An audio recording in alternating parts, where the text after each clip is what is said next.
आज के इस वीडियो के माध्यम से हम लोग उपभोक्ता संतुलन और उदासीन वक्र के बारे में जानने का प्रयास करेंगे। Consumer equilibrium and indifference curve. सबसे पहले हम लोग उदासीन वक्र के बारे में जानते हैं कि उदासीन वक्र क्या है, कहाँ से आया, कैसे हुआ, इसका स्टार्टिंग हुआ, इन सारे चीज़ों को हम लोग जानते हैं।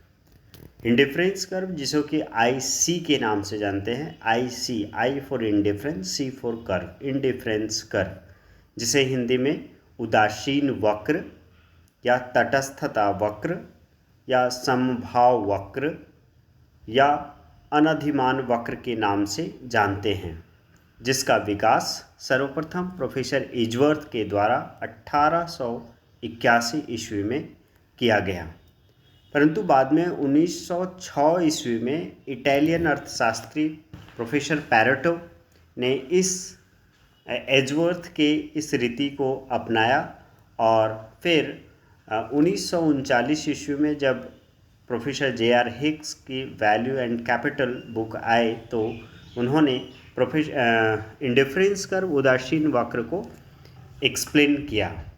उनके सहायता के लिए प्रोफेसर RJD एलन भी थे, अर्थात कहते हैं कि प्रोफेसर JR हिक्स और RJD एलन के द्वारा इंडिफरेंस कर्व का व्याख्या किया गया। इंडिफरेंस कर्व है क्या, अब हम लोग उस पर बात करते हैं। ये एक्चुअली हम लोग जब बात कर रहे थे कार्डिनल यूटिलिटी एनालिसिस, है ना, कार्डिनल यूटिलिटी एनालिसिस, जहाँ पे संख्यावाचक संख्या के रूप में उपयोगिता को मापने का श्रेय प्रोफेसर एल्फ्रेड मार्शल को जाता है, तो उसमें कुछ क्रिटिसिज्म हुआ और उसका क्रिटिसाइज करते हुए प्रोफेसर JR हिक्स ने ही कार्डिनल यूटिलिटी मेजरमेंट का प्रयोग न करके उन्होंने ordinal utility measurement, ordinal utility analysis का उपयोग किया और इन्होंने उसी के माध्यम से उदासीन वक्र का विश्लेषण किया। क्रमवाचक विश्लेषण, अर्थात उन्होंने कहा कि किसी भी वस्तु या सेवा का उपभोग करने के बाद हम संख्या में उसका मेजर करना, उसकी उपयोगिता को संख्या में मापना ये मुश्किल है। उसको ऑर्डर कर सकते हैं, order in the sense of first, second, third, fourth, इस तरीके से। तब उन्होंने फिर इस इंडिफरेंस कर्व, उदासीन वक्र का विश्लेषण किया और इस उदासीन वक्र की सहायता से ही उपभोक्ता संतुलन को स्पष्ट किया जा सकता है। तो फिलहाल हम लोग उदासीन वक्र के बारे में जानते हैं, उसके बाद के वीडियो में हम लोग देखेंगे कि किस प्रकार से उपभोक्ता संतुलन प्राप्त करता है। तो एक उदासीन वक्र अर्थात IC दो वस्तुओं के उन संयोगों को दर्शाता है जो उपभोक्ता को समान संतुष्टि देता है। ठीक है, अर्थात कहने का मतलब है उदासीन वक्र के हर एक बिंदु पर समान संतुष्टि पाया जाता है। आप नीचे देख पा रहे हैं, इंडिफरेंस कर्व IC क्रमवाचक उपयोगिता विश्लेषण कार्डिनल यूटिलिटी एनालिसिस पर आधारित है, जिसके अनुसार उपभोक्ता केवल संतुष्टि के विभिन्न स्तरों की तुलना कर सकता है, कंपैरिजन करेगा। क्योंकि फर्स्ट, सेकेंड, थर्ड की जब हम बात करते हैं तो यहाँ पे कंपैरिजन करना बहुत ही आसान हो जाता है। उनमें क्वांटिटेटिव लेवल, मात्रात्मक स्तर को नहीं बता सकता है। ठीक है, ये क्वालिटेटिव है फर्स्ट, सेकेंड, चूँकि यहाँ पे जब हम तुलना की बात करते हैं तो यहाँ पे हम इसको क्वालिटेटिव कह सकते हैं। ठीक है, आगे आप एक देख पा रहे हैं, एक कोटेशन है इंडिफरेंस कर्व से संबंधित ही। प्रोफेसर JK स्थान के अनुसार यह वस्तुओं की मात्राओं के उन संयोग का पथ है जिसके बीच व्यक्ति तटस्थ अर्थात स्थिर, किसी प्रकार का कोई परिवर्तन नहीं या उदासीन रहता है और इसलिए इसे तटस्थ वक्र कहते हैं। तो एक बहुत महत्वपूर्ण बात है। प्रोफेसर JK स्थान ने कहा कि जब कोई वस्तु की मात्राओं के संयोग को, चूँकि ये संयोग है, कॉम्बिनेशन है टू गुड्स का, ठीक है, जिसके व्यक्ति तटस्थ रहता है, ठीक है, स्थिर रहता है, उदासीन रहता है, इसीलिए इसे तटस्थता वक्र या उदासीन वक्र या अनधिमान वक्र या संभाव वक्र के नाम से जानते हैं। ठीक है, अब हम लोग जब बात करते हैं इसके मान्यताओं को लेकर, तो बहुत सारे एजम्पशंस भी हैं जो आप एजम्पशंस देख पा रहे होंगे। What are the assumption of indifference curve analysis, अर्थात जब ये उदासीन वक्र का हम विश्लेषण करते हैं तो उसके लिए कुछ चीज़ों को मान लिया गया है, एज्यूम कर लिया गया है, जिसमें से नंबर 1 है उपभोक्ता का विवेकपूर्ण व्यवहार, रैशनल बिहेवियर ऑफ कंज्यूमर। ठीक है, इस विश्लेषण की पहली मान्यता है जो एक बहुत ही महत्वपूर्ण मान्यता है, उपभोग करते समय उपभोक्ता विवेकपूर्ण व्यवहार करता है। विवेकपूर्ण व्यवहार कहने का मतलब है कि वो वस्तु को सोच समझ कर खरीदेगा, अपने आय का को जो खर्च करता है वो बहुत ही सोच समझ कर करता है। नेक्स्ट है क्रमवाचक दृष्टिकोण। क्रमवाचक दृष्टिकोण अर्थात कहने का मतलब है कि हमने बताया ना कि प्रोफेसर J.R. हिक्स का जो कॉन्सेप्ट है वो ऑर्डिनल यूटिलिटी एनालिसिस पर है ना। ऑर्डिनल यूटिलिटी क्रमवाचक मतलब फर्स्ट सेकेंड ऑर्डर करता है। ठीक है, इसीलिए वो जो संतुष्टि का मेजरमेंट करता है वो मनोवैज्ञानिक विचार है। ठीक है, जिसे संख्या के रूप में मापना संभव नहीं लगता है, नहीं मापा जा सकता है, ऐसा प्रोफेसर J.R. हिक्स ने कहा। और यही कारण है कि उन्होंने इस चीज़ को हटाने का प्रयास भी किया। नेक्स्ट है कि विभाजित और समरूप वस्तुएं। ठीक है, उदासीन वक्र विश्लेषण इस मान्यता पर आधारित है कि उपभोक्ता जिन वस्तुओं का उपभोग कर रहा है, ठीक है, वे ऐसी वस्तुएं हैं जिनको छोटे छोटे भागों में बांटा जा सकता है। ठीक है, छोटे छोटे भागों में बांटा जा सकता है और वे सारी वस्तुएं समरूप होंगी। समरूप कहने का मतलब है एक समान, उसका टेस्ट, क्वालिटी, क्वांटिटी सभी एक समान, रंग रूप एक समान हो तो वो समरूप वस्तुएं कहलाती हैं, जो ये मान्यता लेकर चलता है इंडिफरेंस कर्व। नेक्स्ट हम बात करते हैं दुर्लभ क्रमबद्धता, वीक ऑर्डरिंग। ठीक है, इस सिद्धांत का एक मान्यता है कि वीक ऑर्डरिंग ये दुर्बल क्रमबद्धता, इस दुर्बल क्रमबद्धता के अंतर्गत यह है कि उपभोक्ता दो संयोगों के मध्य उदासीन हो सकता है। ठीक है, किंतु प्राप्त संयोगों में से एक संयोग को अन्य की तुलना में नहीं चुन सकता। ठीक है, तो ये वीक, इसी को हम लोग बोलते हैं वीक ऑर्डरिंग, दुर्बल क्रमबद्धता की मान्यता पर आधारित है। नेक्स्ट है सकर्मकता। ठीक है, जिसको इंग्लिश में बोलते हैं ट्रांजिटिविटी। यहाँ पे हमने बताने का प्रयास किया है कि if B is greater then A and C is greater then A तो B is greater then A हो जाता है। ठीक है, लेकिन ऐसा नहीं होना चाहिए, ऐसा नहीं होता है। इस उदासीन वक्र विश्लेषण के अंतर्गत जो इसकी एक सकर्मकता के मान्यता को दर्शाता है। उसके बाद है चुनाव की संगति।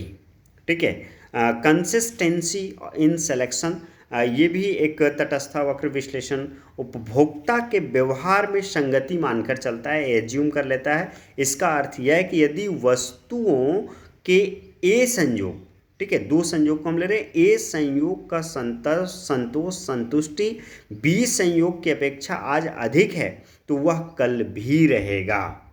ठीक है, ये हमारा बताता है चुनाव की संगति को। ठीक है, दूसरे शब्दों में कह सकते हैं कि जो संतुष्टि की दृष्टि से अगर हम बात करते हैं तो ए हमेशा बी से अधिक होगा, जैसा कि आप यहाँ पे देख रहे हैं, A is greater than B, that means next भी अगर हम बात करें तो वहाँ भी वही चीज़ है, बी इज लेस देन, अर्थात ए इज ग्रेटर देन बी। ठीक है, एंड द लास्ट एक एजम्पशन है घटती सीमांत प्रतिस्थापन दर। ठीक है, तटस्थ वक्र उदासीन वक्र का एक सबसे महत्वपूर्ण मान्यता की अगर हम बात करें तो ये है घटती सीमांत प्रतिस्थापन दर, अर्थात यह नियम तभी लागू होता है जब marginal rate of diminishing marginal rate of substitution देखने को मिलता है। और इसका ये मतलब है तटस्थ वक्र यह भी मान के चलता है कि जब एक वस्तु एक उपभोक्ता किसी एक वस्तु, ठीक है, जैसे x ले लें या y ले लें, के लिए दूसरी वस्तु, अगर x आपने लिया तो दूसरी वस्तु y, अगर y आपने लिया तो दूसरी वस्तु x की मात्रा प्रतिस्थापित करता है। तो ये जो प्रतिस्थापन करने का जो प्रोसेस है, वैसे वैसे वह x के लिए y की पहले की अपेक्षा कम मात्रा छोड़ने के लिए तैयार होगा, ठीक है। यही है घटती सीमांत प्रतिस्थापन की दर। तो इन सारे मान्यताओं के आधार पर उदासीन वक्र आगे काम करता है। अब हम लोग उदासीन वक्र का तालिका और रेखाचित्र द्वारा प्रस्तुतिकरण जब करते हैं, प्रेजेंटेशन करते हैं, तो एक डेफिनेशन हम लोग देखते हैं प्रोफेसर मेयर के शब्दों में। तटस्थता तालिका अर्थात इंडिफरेंस शेड्यूल जो है, दो वस्तुओं के ऐसे विभिन्न संयोगों को की सूची होती है जो किसी उपभोक्ता को समान संतुष्टि देते हैं, ठीक है। ये टेबल से आप क्लियर हो सकते हैं, टेबल से आपका क्लियर हो जाएगा। तो what says this table, combination जो संयोग है ए बी सी डी, ये 4 संयोग है, और number of apples, number of orange, तो हमने एग्जांपल्स लिया है एप्पल ऑरेंज 2 गुड्स का, 1 2 3 4 ये बढ़ रहा है एप्पल्स का। और उधर देखिए नंबर ऑफ ऑरेंज, जैसे जैसे एप्पल्स का हम उपभोग को बढ़ाना चाहते हैं तो उसके लिए हमें ऑरेंज का उपभोग को घटाना पड़ता है, अर्थात एक दूसरे में सब्स्टिट्यूट हो जाता है, ठीक है। तो ये हमारा तालिका है जो क्या है कि विभिन्न संयोगों की सूची है, जो आप देख पा रहे हैं। संयोग यहाँ पे ए बी सी डी है, और यहाँ पे उपभोग जो किया जा रहा है एप्पल और ऑरेंज का।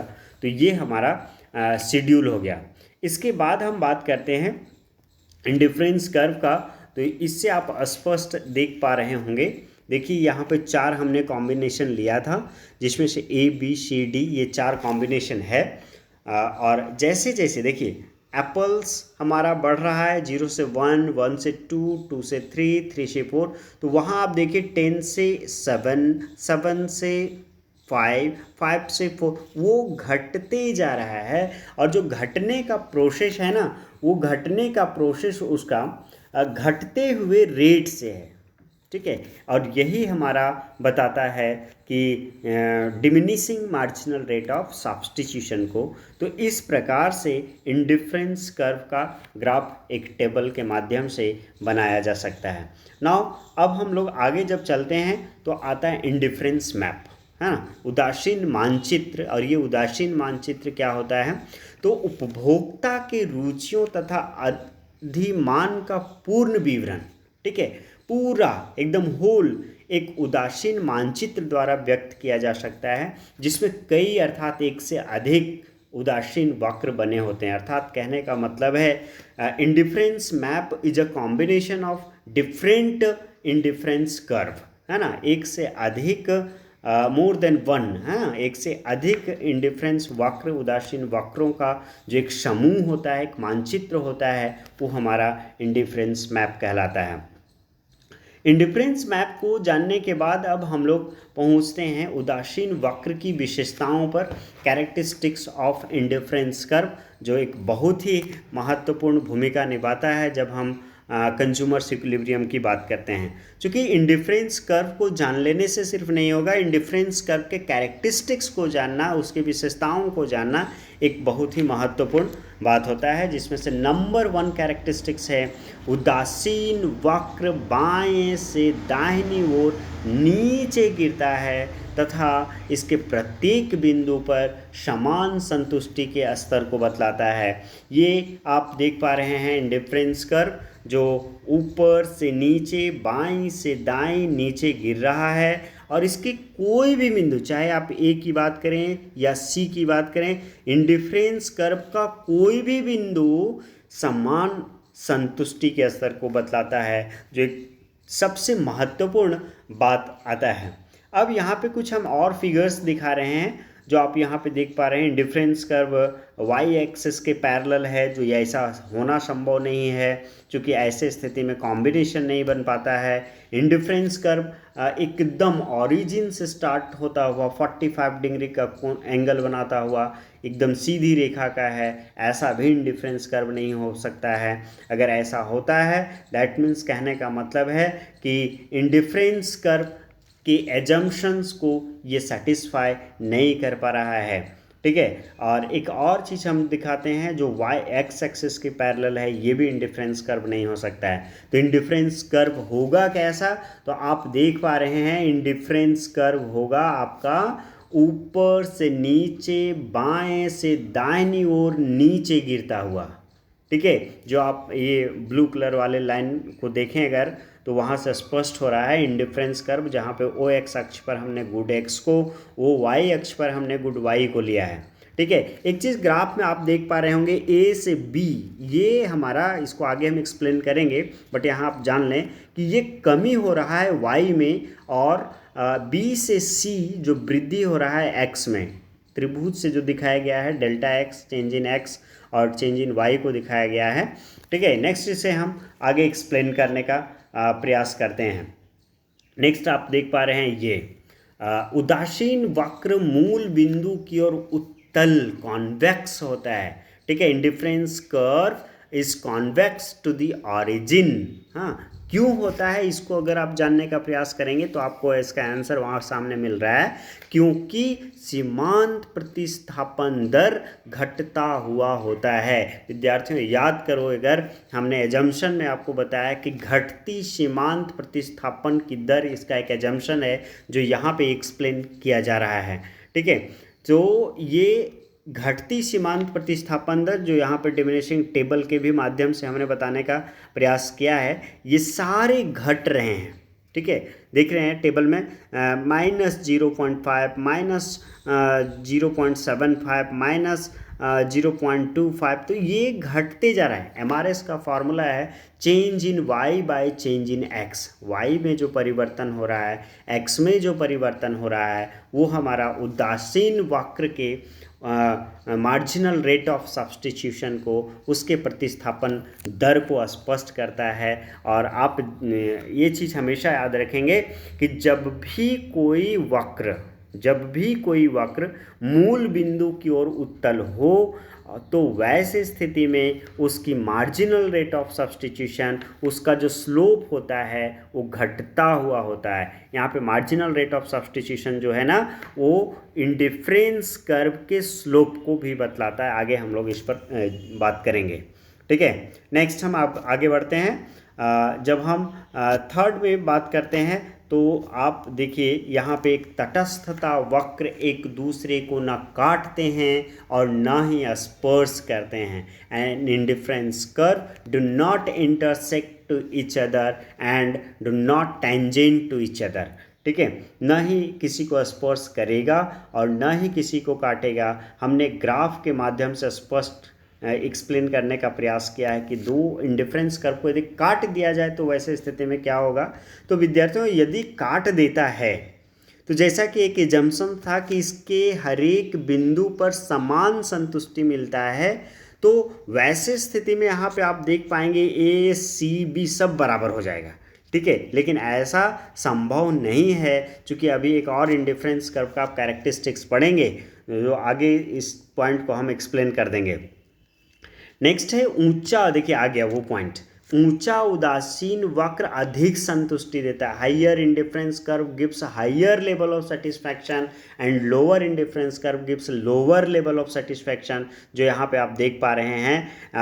IC1 IC2 दो इंडिफरेंस कर्व है। IC1 के अपेक्षा IC2 पर अधिक संतुष्टि मिल रहा है, क्योंकि उसका संयोग का लेवल पहले वाले से अधिक है। इसीलिए कहा जाता है कि ऊंचा उदासीन वक्र ऊंचा अधिक संतुष्टि स्तर को देता है। इसीलिए हमने यहाँ पे बताने का ये प्रयास किया कि देखिए IC1 नीचे है, IC2 ऊपर है, तो C पर अधिक संतुष्टि मिलना चाहिए, सी पर अधिक संतुष्टि मिलना चाहिए बी की अपेक्षा, लेकिन अगर ये काट देता है ना दो उदासीन वक्र, तो वैसे स्थिति में बी बराबर सी आप ऊपर देख पा रहे होंगे लिखा हुआ है।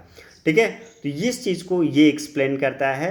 एंड नेक्स्ट की अगर हम बात करें तो ये है उदासीन वक्र किसी भी अक्ष को नहीं छूते हैं। अगर छूता है, हमने छू के दर्शाने का प्रयास किया है, देखिए यहाँ पे ये छू दिया है, ठीक है, वाई अक्ष को। तो जब वाई अक्ष को छू दिया इसका मतलब है कि वहाँ किसी प्रकार का कोई कॉम्बिनेशन बना ही नहीं, सिर्फ और सिर्फ वहाँ पे आप देख पा रहे हैं एक्स जीरो हो गया है ना। जब वाई एक्सिस को वो टच करता है तो एक्स तो जीरो और वाई वहाँ पे सिर्फ लेवल बता रहा है, तो कॉम्बिनेशन बना नहीं, संयोग बना नहीं। और इंडिफरेंस कर्व जो है वो तो संयोग को बताता है, ठीक है, दो वस्तुओं के विभिन्न संयोग के स्तर को बताता है, जहाँ यूटिलिटी का कॉन्सेप्ट आता है, उपयोगिता का कॉन्सेप्ट आता है। नेक्स्ट हमने सेम उसी चीज़ को एक्स एक्सिस से टच करके दिखा दिया है। तो हमने यहाँ पे देखिए लिखा हुआ भी है, touching x axis indifference curve would mean zero consumption of good y. अगर वो एक्स अक्ष को टच करता है तो वाई वस्तु का उपभोग जीरो हो जाएगा। अगर एक्स अक्ष वाई अक्ष को टच करता है तो एक्स वस्तु का उपभोग जीरो हो जाता है। इसीलिए एक विशेषता, महत्वपूर्ण विशेषता यह है कि उदासीन वक्र किसी भी अक्ष को नहीं छूते हैं। नेक्स्ट हम बात करते हैं कि कुछ इंडिफरेंस कर्व ऐसे होते हैं जो एक विशिष्ट आकार लिए हुआ होता है, जिसमें से आप देख पा रहे हैं नंबर 1 सीधी रेखा के रूप में। तो इंडिफरेंस कर्व सीधी रेखा के रूप में हो सकता है इस प्रकार। ऐसा तब होगा जब मार्जिनल रेट ऑफ सब्स्टिट्यूशन, ठीक है, सीमांत प्रतिस्थापन दर स्थिर हो, अर्थात एमआरएस जब स्थिर हो, अर्थात जब परिवर्तन की दर स्लोप अगर स्थिर होता है तो वैसे स्थिति में इंडिफरेंस कर्व एक सीधी रेखा के रूप में हो सकता है। एंड दूसरा ऐसा भी हो सकता है कि समकोण के रूप में, समकोण के रूप में तब होता है जब पूर्ण पूरक, जैसे हमने एग्जाम्पल लिया है दाएं पैर के जूता और बाएं पैर का जूता, जो एक पूर्ण पूरक वस्तु है, एक के बिना दूसरे का काम चलेगा ही नहीं, तो वैसे स्थिति में भी समकोण के रूप में इंडिफरेंस कर्व देखने को मिलता है। तो ये सारे विशेषताएं इंडिफरेंस कर्व के हो गए। अब हम लोग बात करते हैं स्लोप ऑफ इंडिफरेंस कर्व का, उदासीन वक्र के ढाल का। तो उदासीन वक्र का ढाल, जैसा कि हमने बता दिया है कि वो आपका ऋणात्मक रूप में होगा, ठीक है, चूँकि वो downward sloping to the right है, घटते हुए जाता है। एक्स को बढ़ाने के लिए वाई में जो कमी किया जाता है वो घटते हुए दर से होता है। इसीलिए आप देख पा रहे हैं इसके स्लोप का फार्मूला माइनस वस्तु वाई में कमी बटा वस्तु एक्स में वृद्धि। स्लोप को हमने पहले भी आपको बता दिया है कि उसे सीमांत प्रतिस्थापन दर, मार्जिनल रेट ऑफ सब्स्टिट्यूशन किसके लिए, एक्स फॉर वाई, क्या होगा, तो सेम माइनस साइन आपको लगाना है, change in y by change in x. Finally slope of indifference curve is equal to change in y by change in x, जिसे हम लोग नेगेटिव साइन के रूप में दर्शाने का काम भी करते हैं। तो ये नेगेटिव होता है हमेशा, इस चीज़ को आप ध्यान देंगे। ये इंडिफरेंस कर्व है जहां आप देख पा रहे हैं B C change in x है, 2 से 3 हो गया तो एक्स वस्तु में परिवर्तन, और एक्स वस्तु को बढ़ाने से वाई वस्तु में जो कमी हुआ है, देखिए एक्स वस्तु कितना बढ़ा, वाई वस्तु कितना अधिक कम हो गया है, घटते हुए दर यही है। आगे और अच्छे से देखेंगे, जैसे जैसे आगे बढ़ते जाएंगे तो आपको उसका रेट जो है धीरे धीरे और कम होते चला जाता है, जो घटते हुए दर को स्पष्ट करता है। देन इसके बाद फिर हम आते हैं मार्जिनल रेट ऑफ सब्स्टिट्यूशन, जो बार बार ये आ रहा है, सीमांत प्रतिस्थापन की दर क्या है उसके बारे में जिक्र करते हैं। तो जब किसी उपभोक्ता के पास दो वस्तुएं हो तो वह एक वस्तु के स्थान पर दूसरी को त्यागने या लेने को तैयार है, जिससे कि उसकी कुल संतुष्टि समान बना रहे। ये मार्जिनल रेट ऑफ सब्स्टिट्यूशन को बताता है। और मार्जिनल रेट ऑफ सब्स्टिट्यूशन जो है वो उदासीन वक्र का एक सबसे महत्वपूर्ण टूल है, एक यंत्र है।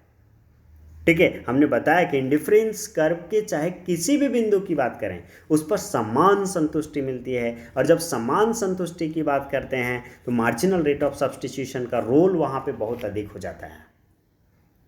इसीलिए इसके डेफिनेशन में कहा गया है कि जब भी किसी वस्तु, किसी उपभोक्ता के पास दो वस्तुएं हों, ठीक है, यहां पे गुड एक्स गुड वाई हमने दो वस्तु लिया है, तो वह एक के स्थान पर दूसरी को त्यागने या लेने को तैयार है। देखिए 2 से 3 है, तो जब 2 से 3 हम बढ़ाते हैं तो 5 से 3 वहां घटाने त्यागने का भी क्षमता है उसमें, लेकिन उसके उपभोक्ता के संतुष्टि स्तर समान बना हुआ, चाहे आप ए बिंदु की बात करें चाहे आप सी बिंदु की बात करें, दोनों बिंदु पर, दोनों संयोग पर उपभोक्ता को समान संतुष्टि मिल रहा है। आगे यदि आप देखें एमआरएस अर्थात मार्जिनल रेट ऑफ सब्स्टिट्यूशन, सीमांत प्रतिस्थापन की दर घटती हुई दर से घटती है, घटती हुई दर से घटती है। अगर ये इंडिफरेंस कर्व को थोड़ा सा और आगे इलेबोरेट करेंगे तो आपको यहाँ स्पष्ट हो जाता है, आगे भी हम लोग देख लेंगे। घटती हुई दर से घटती है, इसीलिए इससे घटती हुई सीमांत प्रतिस्थापन दर diminishing marginal rate of substitution कहते हैं। यही कारण है कि एक लॉ हमें जानना पड़ता है जिस लॉ का नाम है principle of diminishing marginal rate of substitution, जो आप आगे देख पा रहे हैं यहाँ पे, law of diminishing marginal rate of substitution, जो यहाँ पे आप देख पा रहे हैं ग्राफ में। ग्राफ से पहले थोड़ा सा आप यहाँ पे आ जाएं कि जब किसी एक वस्तु की मात्रा अधिक प्रयोग की जाए तो उपभोक्ता इसे प्राप्त करने के लिए दूसरे वस्तु की मात्रा, दूसरे वस्तु की घटती मात्रा ही त्यागने के लिए तैयार होगा। जो घट रहा है मात्रा उसी को त्यागने के लिए तैयार होगा, क्योंकि ज्यों-ज्यों वस्तु की मात्रा बढ़ेगी इसके लिए उपभोक्ता की उस वस्तु के लिए इच्छा कम प्रबल होती जाएगी। ठीक है, यही कारण है कि law of diminishing marginal rate of substitution देखने को मिलता है। प्रोफेसर मार्शल द्वारा प्रस्तुत मांग की उपयोगिता विश्लेषण में law of diminishing marginal utility एकदम बहुत इंपॉर्टेंट चीज है। यहाँ पे प्रोफेसर मार्शल द्वारा प्रस्तुत मांग के उपयोगिता विश्लेषण में law of diminishing marginal utility तथा प्रोफेसर हिक्स द्वारा प्रस्तुत आईसी अर्थात इंडिफरेंस कर्व डिमांड एनालिसिस में law of diminishing marginal rate of substitution का प्रयोग किया गया, जो एक बहुत महत्वपूर्ण बातें हैं और एक बहुत बड़ा डिफरेंस है प्रोफेसर मार्शल और हिक्स के द्वारा दिए गए डिमांड एनालिसिस का। अब यहाँ पे क्वेश्चन उठता है कि भाई law of diminishing marginal rate of substitution लागू क्यों होता है? तो लागू होने के पीछे 4 महत्वपूर्ण कारण है, जिसमें से आप एक देख पा रहे हैं, वस्तुएं एक दूसरे के लिए अपूर्ण प्रतिस्थापन है, पूर्ण प्रतिस्थापन नहीं अपूर्ण प्रतिस्थापन है। दूसरा है किसी वस्तु विशेष की आवश्यकता ही पूर्ण की जा सकती है। तीसरा एक वस्तु की मात्रा बढ़ाने के लिए दूसरी वस्तु का महत्व कम होना। और चौथा जो सबसे इंपॉर्टेंट है, एक वस्तु के उपभोग बढ़ाने के लिए दूसरी वस्तु की आवश्यकता संतुष्ट करने में कोई बढ़ोतरी नहीं होती है। यही कारण है कि घटती हुई सीमांत प्रतिस्थापन की दर का नियम लागू होता है, जो आप ग्राफ में देख पा रहे होंगे।